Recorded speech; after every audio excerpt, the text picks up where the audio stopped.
Dear students, अस्सलाम वालेकुम। Superior group of colleges में मैं आपको वेलकम करती हूँ।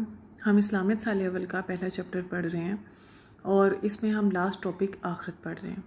लास्ट लेक्चर में हमने आखिरत का मफ़हूम पढ़ा था। आज के लेक्चर में हम अकीदा आखिरत के इंसानी ज़िंदगी पर असरात पढ़ेंगे। ये क्वेश्चन लॉन्ग क्वेश्चन में आता है।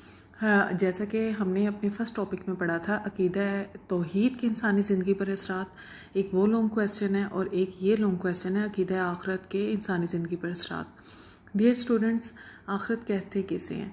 आखिरत वो दिन जब लोगों से हिसाब किताब लिया जाएगा और उस दिन का दौरानिया 50,000 साल का होगा।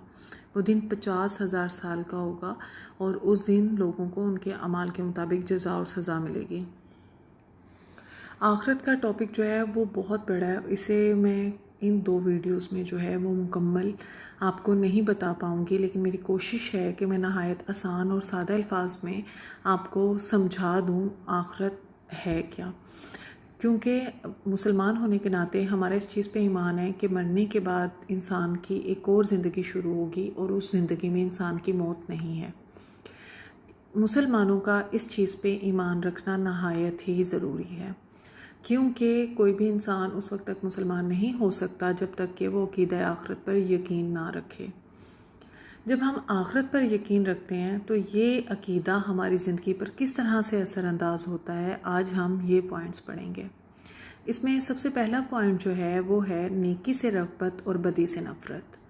जो इंसान अकीदा आखिरत पर ईमान रखता है वो जब ज़िंदगी गुजार रहा होता है तो उसका रुझान नेक कामों की तरफ ज़्यादा होता है। वो नेकी के काम ज़्यादा करता है और वो गुनाहों से नफ़रत करता है, क्योंकि उसे मालूम होता है कि अल्लाह ताला ने ये काम करने से मुझे मना किया है।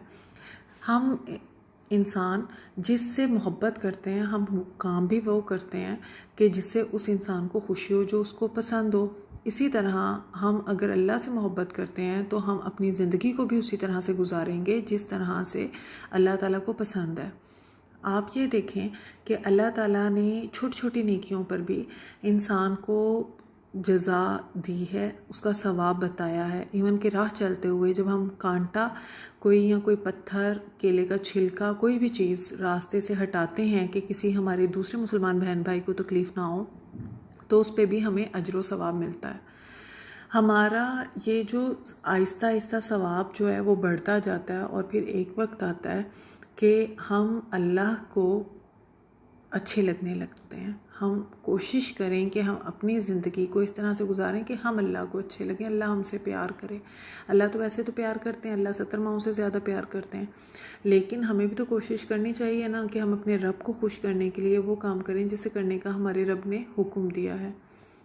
अब इसमें दूसरा पॉइंट आ जाता है बहादुरी और सरफरोशी। जो इंसान अकीदा आखिरत पर ईमान रखता है वो बहादुर होता है, वो निडर होता है, वो किसी से नहीं डरता। इस्लाम की तारीख़ अगर हम देखें तो उसमें कई मिसालें हमें इस तरह से मिलती हैं।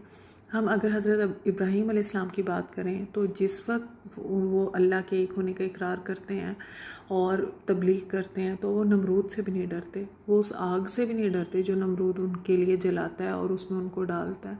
अगर हम हज़रत बिलाल का ज़िक्र करें, हज़रत बिलाल रज़ियल्लाहु तआला अन्हु, तो आप सल्लल्लाहु अलैहि वसल्लम की मोहब्बत में सिर्फ आपकी मोहब्बत थी ना, और अल्लाह को एक अहद कहना था जिसकी वजह से आपने इतनी तकलीफ़ें काटी कि हम सोच भी नहीं सकते उन तकलीफ़ों से गुज़रना।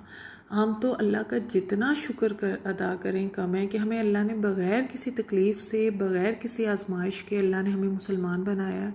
क्योंकि मुसलमान जो है वो जन्नत में जाएगा वो उस ज़िंदगी में जबकि जिसमें मौत हरगिज़ नहीं है। उसमें जो भी कलमा गो है, हर कलमा गो जो है वो जन्नत में इंशाअल्लाह ताला ज़रूर जाएगा।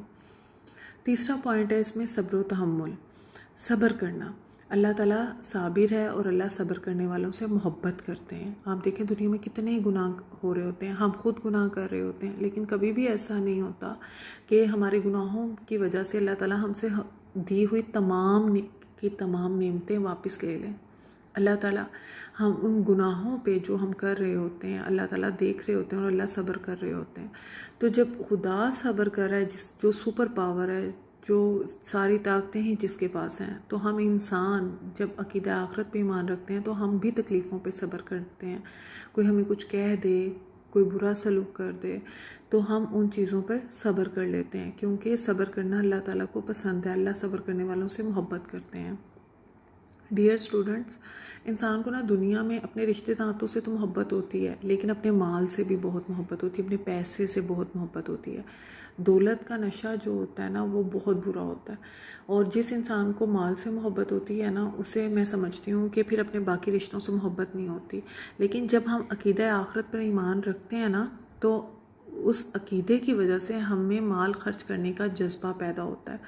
یہ بہت بڑی بات ہوتی ہے کہ ہم اپنا مال جو ہے اس سے محبت نہ کریں اور اپنے مال کو دوسرے لوگوں پر خرچ کریں۔ اپنی ذات پہ تو ہر انسان خرچ کرتا ہے، اپنی آسائشوں کے لیے تو ہر انسان خرچ کرتا ہے۔ کمال یہ ہے کہ آپ اپنے کمائے ہوئے حلال کمائی سے لوگوں کی مدد کریں، آپ زکوٰۃ دیں، صدقے دیں، قرض حسنہ دیں۔ کہ کہتے ہیں اللہ تعالیٰ قرآن پاک میں کچھ مفہوم اس طرح سے ہے کہ کون ہے جو اللہ کو قرض حسنہ دے اور اللہ جو ہے وہ اس کو دگنا کر کے دے۔ تو ڈیئر اسٹوڈنٹس، میں ہمیشہ ایک بات اپنے بچوں کو کہتی ہوں کہ ہم دنیا میں ایک اکاؤنٹ کھولتے ہیں، اپنا ایک اکاؤنٹ بناتے ہیں جس میں ہم اپنی سیونگ کر رہے ہوتے ہیں کہ یہ ہمیں زندگی میں کسی بھی موقع پر کام آئے گی۔ تو ہمیں چاہیے کہ ہم ایک اکاؤنٹ اپنے رب کے پاس بھی کھول لیں۔ ہماری جتنی بھی انکم ہے، چاہے وہ دکان کے یا کوئی بھی ہم کام کر رہے ہوتے ہیں، اس میں ایک مخصوص حصہ ہم اللہ کی رضا کے لیے اللہ کے بندوں پہ خرچ کریں۔ یہ جو اکاؤنٹ میں ہماری سیونگ ہوگی جو اللہ کے اکاؤنٹ میں ہوگی، آپ یقین کیجئے گا دنیا کی کوئی بھی سیونگ آپ کو اتنا فائدہ نہیں دے گی جتنا یہ والی سیونگ فائدہ دے گی، اللہ کے پاس کی ہوئی سیونگ۔ اس میں 5واں پوائنٹ ہے احساس ذمہ داری، کہ جو انسان عقیدہ آخرت پر ایمان رکھتا ہے اسے ذمہ داری کا احساس ہو جاتا ہے، کیونکہ ایک مسلمان ہونے کے ناطے اسے معلوم ہوتا ہے کہ اس نے اپنی زندگی کو جو ہے وہ کس طرح سے گزارنا ہے۔ وہ اپنی غلطیوں کو بھی ایکسیپٹ کرتا ہے، وہ اپنی کمزوریوں کو بھی ایکسیپٹ کرتا ہے، اور پھر اسے نہ کرنے کی کوشش بھی کرتا ہے، کیونکہ بزدل ہوتے ہیں وہ لوگ جو غلطیاں کر لیتے ہیں اور غلطیاں کرنے کے بعد مانتے نہیں ہیں۔ میں ہمیشہ یہ کہتی ہوں کہ ہم سب سے، آپ سے، مجھ سے، ہم سب سے جتنے بھی گناہ ہوتے ہیں، ہم انسان ہیں، خطاؤں کے پتلے ہیں، گناہ تو ہو جاتے ہیں، لیکن جو انسان گناہ کر کے اسے گناہ نہ سمجھے، یہ سب سے بڑا گناہ ہے۔ گناہ ہو جاتا ہے، آپ توبہ استغفار کریں، اسی وقت اللہ سے معافی مانگیں، وہ تو اتنا رحمان اور رحیم ہے کہ وہ فوراً سے معاف کر دیتا ہے۔ لیکن سرکش نہ بنیں، کیونکہ جو لوگ گناہ کر کے انہیں گناہوں کا احساس نہیں ہوتا اور وہ اپنے گناہوں کو گناہ نہیں مانتے، وہ سرکش لوگ ہوتے ہیں، اور سرکش لوگ اللہ پسند نہیں کرتا۔ اللہ کو اپنے بندے پسند وہ آتے ہیں جو گناہ کرنے کے بعد توبہ کرتے ہیں، اللہ توبہ کرنے والوں کو پسند کرتا ہے۔ اللہ سے دعا ہے کہ اللہ تعالیٰ ہمیں نافرمانوں اور سرکشوں میں ہرگز مت بنائے، اللہ ہمیں اپنے فرما بردار لوگوں میں بنائے، اور ہمیں ایسا بنا دے کہ ہم اللہ تعالیٰ کو پسند آ جائیں، کیونکہ میری تو یہی دعا ہوتی ہے کہ اللہ تعالیٰ ہم وہ کام کریں جو تجھے پسند ہوں، جس سے تو راضی ہو۔ آمین ثم آمین۔